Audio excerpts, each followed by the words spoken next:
بسم اللہ الرحمن الرحیم۔ شروع کرتا ہوں اللہ کے برکت نام سے جو نہایت مہربان اور رحم کرنے والا ہے۔ میرا نام ساجد آکاش ہے۔ میرے چینل کو سبسکرائب کریں اور بیل آئیکن کے بٹن کو پریس کریں تاکہ نئی آنے والی ویڈیوز آپ کو آسانی سے مل سکے۔ معزز سامعین و حاضرین، آج کا ہمارا ٹاپک کرونا وائرس کی چوتھی لہر جو کہ بہت ڈینجرس لہر ہے اس کے متعلق ہوگا، کیونکہ یہ وائرس انڈیا سے ٹرانسفر ہو کے آ رہی ہے اور اس کے مؤثر اثرات بہت زیادہ ہیں۔ پہلے جو 3 لہریں آئی ہیں کرونا وائرس کی ویریئنٹ لہریں، الفا، بیٹا، گیما، وہ بھی ڈینجرس تھیں، لیکن سننے میں آ رہا ہے کہ اگر کرونا وائرس کی یہ چوتھی لہر خدا نہ خواستہ پاکستان میں آ گئی تو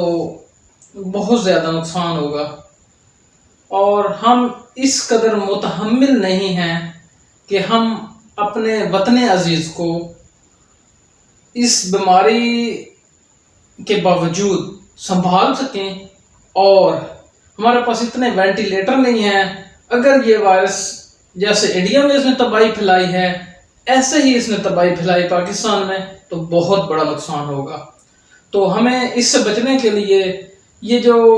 ابھی ہماری سوشل گیدرنگ ہوگی قربانی کے سلسلہ میں، منڈیوں میں مویشیوں کی منڈیوں میں، ہمیں وہاں پہ بھی اجتناب کرنا چاہیے، ہمیں وہاں بھی سوشل ڈسٹینس رکھنا چاہیے، اور ہمیں ماسک کا استعمال بہت زیادہ ضروری ہے وہ کریں، اور سینیٹائزر استعمال کریں، اور جہاں تک ممکن ہو کہ SOPs پر عمل کریں، سوشل ڈسٹینس مینٹین کریں، تاکہ ہمارے جو ہے بازار اور جو ہماری رونقیں ہیں جو ایک دفعہ بحال ہوئی ہیں وہ دوبارہ بند نہ ہوں۔ NCOC